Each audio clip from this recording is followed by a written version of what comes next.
मैं इस वीडियो में प्रेगनेंसी से रिलेटेड जो अफवाहें होती है उनके बारे में बताना चाहती हूँ। जैसे मॉर्निंग सिकनेस, ऐसी अफवाहें हैं कि जिन लेडीज़ को मॉर्निंग सिकनेस होती है उन्हें बेबी बॉय होगा, पर ऐसा कुछ नहीं होता। या फिर हार्ट बीट ज़्यादा है तो बेबी बॉय होगा या बेबी गर्ल होगी, या फिर मीठा खाने का मन है तो ये होगा, तीखा खाने का मन है तो वो होगा, या ईचिंग या खुजली होती है तो लड़की होगी, या फिर कलर कॉम्प्लेक्स ब्राइट होता है तो लड़का होगा, या डल है तो लड़की होगी, या ब्रेस्ट साइज या निप्पल का कलर डार्क हो रहा है तो लड़का होगा।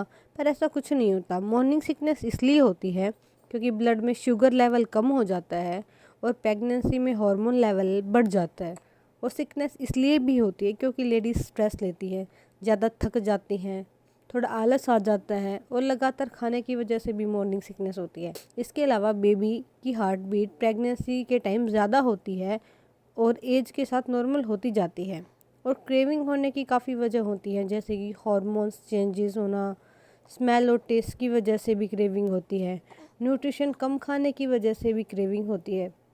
और इस वजह से काफ़ी लेडीज़ को चौक या मिट्टी खाने का मन करता है। ये सब खाने का मन इसलिए करता है क्योंकि आयरन की कमी हो जाती है। और आयरन की कमी इसलिए होती है हमारी बॉडी में क्योंकि जो आयरन है वो बेबी सोख लेता है, और इसलिए डॉक्टर हमें आयरन और कैल्शियम की मेडिसिन देते हैं ताकि वो कमी पूरी हो सके हमारी बॉडी में। और हमें उसके अलावा भी कुछ ऐसा खाते रहना चाहिए जिससे हमें आयरन और कैल्शियम मिलता है। और ईचिंग या खुजली इसलिए होती है क्योंकि ब्लड में केमिकल लेवल बढ़ जाता है और पेट स्ट्रेच होता है, इसलिए भी हमें ईचिंग होती है। और कलर कॉम्प्लेक्स में चेंज इसलिए होता है क्योंकि प्रेगनेंसी में ब्लड सर्कुलेशन 50% तक बढ़ जाता है, इसलिए स्किन ग्लो करती है। और ब्रेस्ट साइज इसलिए बढ़ता है क्योंकि मिल्क प्रोड्यूसिंग सेल है वो बढ़ जाते हैं।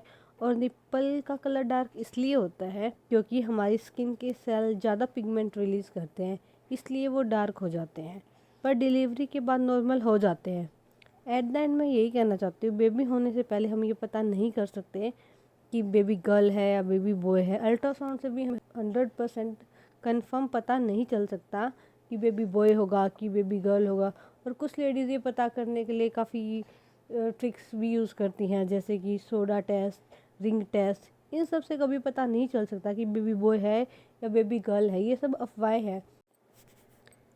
इसके अलावा प्रेगनेंसी से रिलेटेड कुछ भी जानना चाहते हैं या फिर बेबी को हमें क्या खिलाना चाहिए, क्या नहीं खिलाना चाहिए जो 1 साल का होता है उससे पहले, आप अगर कुछ भी जानना चाहते हैं तो आप नीचे कमेंट कर सकते हैं। मैं आपकी प्रॉब्लम्स का सॉल्यूशन देने की 100% कोशिश करूँगी।